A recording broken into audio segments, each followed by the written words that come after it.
గణేశాయ నమః. తన ఆరాధ్య దైవమైన నీలకంఠేశ్వరుడి నామాన్ని తన ఉనికిగా కలిగినవాడు, తన స్వామిపై ఆవేశంలో చేసిన ప్రమాణానికి కట్టుబడి ఆ జన్మాంతం సంపూర్ణ బ్రహ్మచర్య దీక్షను అవలంబించిన మహాశివభక్తుడు ఈ తిరునీలకంఠ నయనార్. శివభక్తాగ్రేశ్వరులైన నయనార్లో ప్రముఖుడు.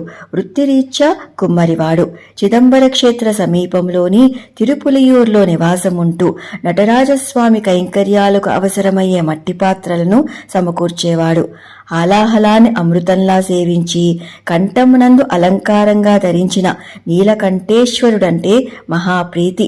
తన స్వామి భక్త వాత్సల్యానికి పులకించిపోతూ నీలకంఠ నీలకంఠ అని ఆర్తితో పిలుస్తూ ఉంటే జనమంతా తనని నీలకంఠ అనే పిలిచేవారు. ఓ రోజు అతను ఇంటికి వెళుతూ దారిలో వర్షం కారణంగా తెలియక ఓ వారకాంత ఇంటి చూరు కింద నిలబడ్డాడు.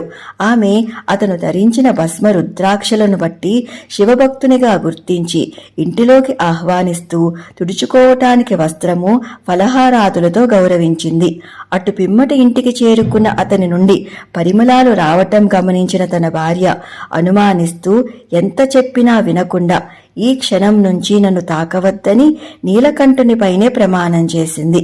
ఆ క్షణం నుండి వారిరువురూ ఒకే ఇంట్లో ఉంటూనే ఒకరినొకరు తాకకుండా సంపూర్ణ బ్రహ్మచర్య దీక్షను అవలంబిస్తూ ఏకంగా యవ్వనంలోంచి వృద్ధాప్యంలోకి అడుగుపెట్టేశారు. కానీ తమ ప్రమాణం మాత్రం తప్పలేదు. అంతటి శివభక్తులు ఆ దంపతులు. ఆ భక్తికి మురిసిపోయిన శివపార్వతులు వారిని అనుగ్రహించదలచి స్వయంగా ఈశ్వరుడే ఒక వృద్ధ శివభక్తుని రూపంలో వారి ఎదుట ప్రత్యక్షమై ఒక అమూల్యమైన పాత్రను వారి చెంత న్యాసంగా ఉంచి తీర్థయాత్రలకని వెళ్ళాడు. కొంతకాలానికి తిరిగి వచ్చి దానిని అడగగానే ఈశ్వరమాయ వల్ల ఆ పాత్ర వారికి కనిపించలేదు. దానికి ఆ వృద్ధుడు, నా విలువైన పాత్రను మీలే దొంగిలించి అబద్ధం చెబుతున్నారని ఆరోపించాడు. శివభక్తులెన్నడూ అసత్యం ఆడరని తమ నీలకంఠునిపై ప్రమాణం చేసి చెప్పినా కూడా వినకుండా శివునిపై కాదు ఒకరిపై ఒకరు ప్రమాణం చేసి చెప్పమన్నాడు. దానికి ఒకరినొకరు తాకము అన్న వారి ప్రతిజ్ఞను అతనికి తెలియజేయగానే వృద్ధ రూపంలో ఉన్న ఈశ్వరుడు చిరుమందహాసం చేస్తూ ఒక కర్రను వారికిచ్చి చెరోవైపు పట్టుకోమని చెప్పి నదిలో మునిగి ప్రమాణం చేయమంటాడు. వారు ఆ విధంగానే చేశారు. ఆశ్చర్యం!